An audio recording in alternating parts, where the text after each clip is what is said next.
Hi there, my name's Mike. It's 9 p.m., I've gotten 6 hours of sleep, and I am ensconced in integration hell. I haven't released a video in 4 months, and I've got 2 weeks off from work. And whatever happens in these 2 weeks, I'm releasing because we got to get something out the door. For everybody new watching these videos, I'm building a recreation of Copperhead Strike at Carowinds out of Knex. But how did I even get this footage?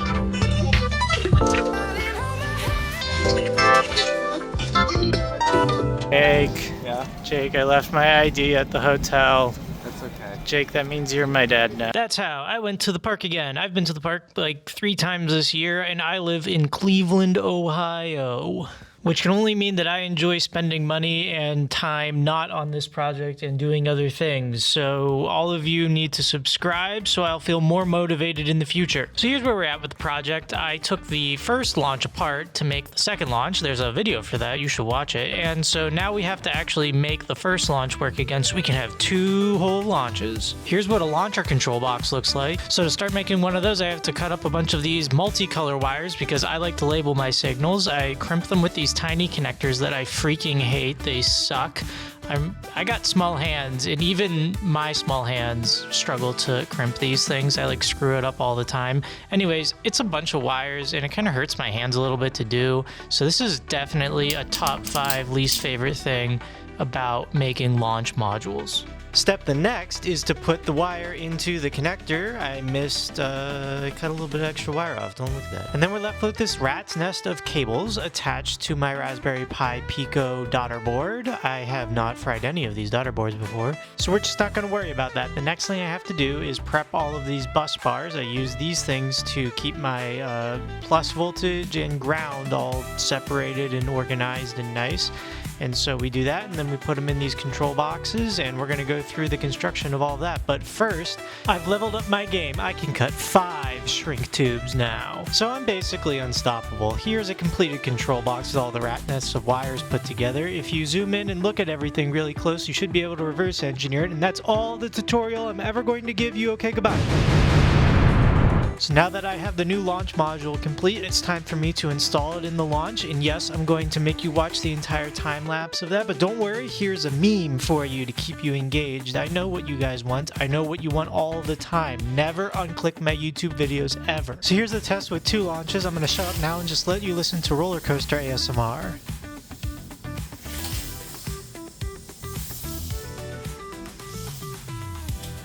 The next thing I'm going to work on is new train models. I'm not really that enthused by my current models. I want them to look way more like Copperhead Strike's trains. So that's the next part. I designed this little seat model all by myself with no help. I'm kind of that good. So we pull them out of the printer, slap them down on the table, and just get a good old look at them. Look at all these seats that I've printed. I don't normally work with PLA, so it was actually really pleasant to see all the supports just kind of pull right off real easily. PET does not do that. And that's really good that they're easy to take off, because I've got like 50 of these seats that I need to handle, and so you know what that means. It's time for another time lapse of me doing some work. And that also means I need to give you another meme to hold on to my retention. You should comment down below, wow Mike, you've got some really great memes. I like looking at them a lot. Yeah, well those new seats have to go into something, and that's what these goobers are for. I'm showing you here how much I love PLA over PET because the supports literally just fall right off. It's so nice. And this is the last time we're ever going to use these models for the train, so it's time to take them off. We gotta unscrew these models from the bases because I want to use these bases again for the new ones. Or do I? Ooh, foreshadowing. Here's what it looks like. I didn't take that much B-roll of it. But before we do that, you should subscribe to my Patreon. No, don't click away. Look, here's a Subway Surfer. My Patreon is great. It's got a bunch of stuff on it. You can hear me complain and learn about all my medical problems. You'll find out about that later. Anyways, here's your memes. Goodbye. Alright, well, I've got some disappointing news. I've been designing this train forever, and I've got it, like, mostly built, but here's the problem. Let me just give it a little Makes it through the first loop. Seat conspicuously falls off. And, yeah, doesn't make it over the second launch. Also, it looks like I need to reinforce this because it fell apart. So what I think is going on is my bases are too heavy. So here's what the base looks like that I currently attach all the top modules onto. It consists of, how many parts? Like 1, 2, 3, 4, 5, at least like 5 parts, and all of those have screws together. I think all of this is making it way too heavy, so it's time to redesign it. Normally when you're building model roller coasters, you actually want a heavier car because it manages to maintain the momentum a lot better. But when you're building something with a magnetic launcher that dumps a bunch of energy into the train and is trying to launch it really fast, all of that extra weight is actually detrimental and it's slowing down the launch. So I came up with this. It integrates the wheel assemblies and magnet all together into one part, and you have to glue the magnets in, which has the joyous effect of, when I screw this up, and I definitely do, I can't take the magnets out. So this is what that looks like, me trying to reclaim a magnet. Okay, so I'm in my kitchen where all good engineering things happen, and there's one thing I need to do, and that's see what kind of progress I'm making on the weight reductions of these models. So this is the car that we were using before for everything. It's got the old wheel assembly set up and the old model and the old Zero car. So with this food scale that I purchased for meal prep, we're also going to measure all of my train stuff. So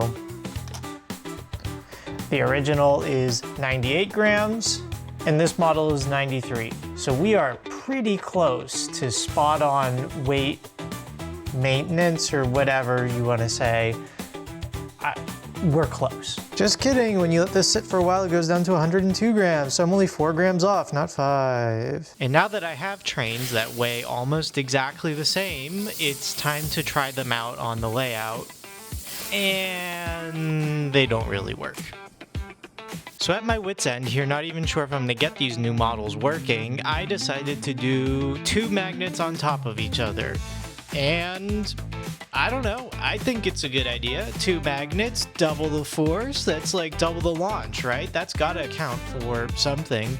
All right, and so this is what the double magnet car looks like, what I've dubbed as Mega Magnet. This is the very first test, so let's see.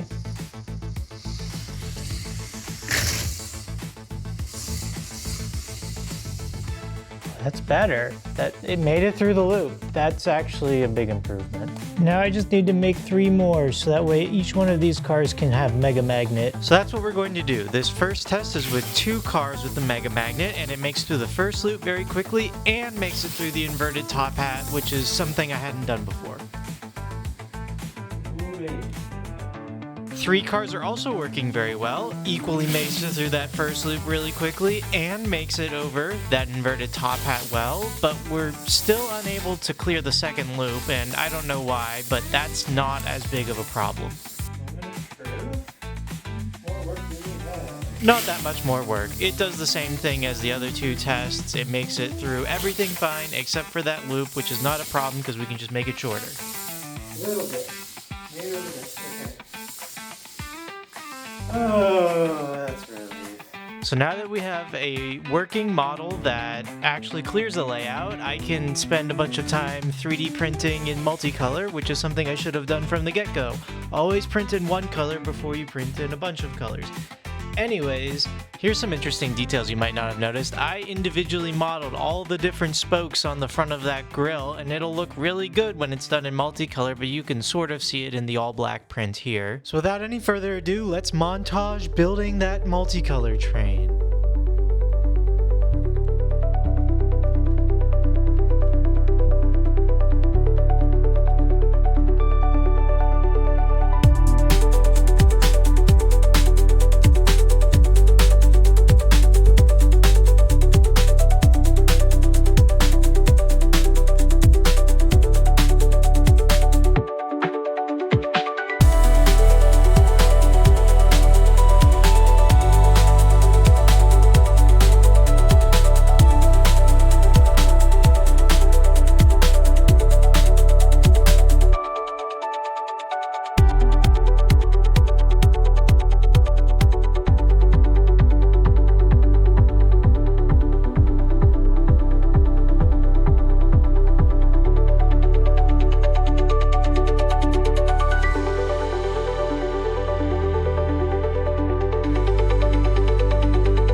This would be the part of the video where I show everything complete and the fully assembled train running on the almost completed layout, and pitch you guys to subscribe for the next video. But I don't have any more footage to show you, and I won't be getting any more footage for a while. I've been sort of mollywopped by life recently. I got a very serious concussion, and then 3 weeks later I fell and fractured my hip. So I don't even live where the roller coaster is right now. I'm staying somewhere else where I can be taken care of. Given that I release videos about once every 6 months at this point, the pace of the videos is really going to be unaffected, but I don't have a good conclusion for this video. Here is what the finished train looks like. I do have a good picture of it. You can look at it with joy, and I'll get some good shots of it the next time I'm at my apartment for you all to see, and we'll watch that in the final video because Copperhead Strike is nearly complete. I just need to be able to get down on the floor and do it. That sounds weird. I can't like sit on the ground right now. My mobility kind of sucks. So anyways, I mean, only 33% of people make it this far into the video anyway, if I'm lucky. So ending on a bit of a wet fart really isn't that big of a concern of mine, but it does still suck. If you subscribe to my Patreon, you'll get a bunch of updates about things. It's currently paused because I can't make roller coaster videos, but I'm considering unpausing it and doing some other technical stuff while in the interim. So let me know if that's something you'd be interested in. I have some cursed programming ideas I've been festering with, so I don't know, we'll see. Nice opinion. One small issue. I am inside your home.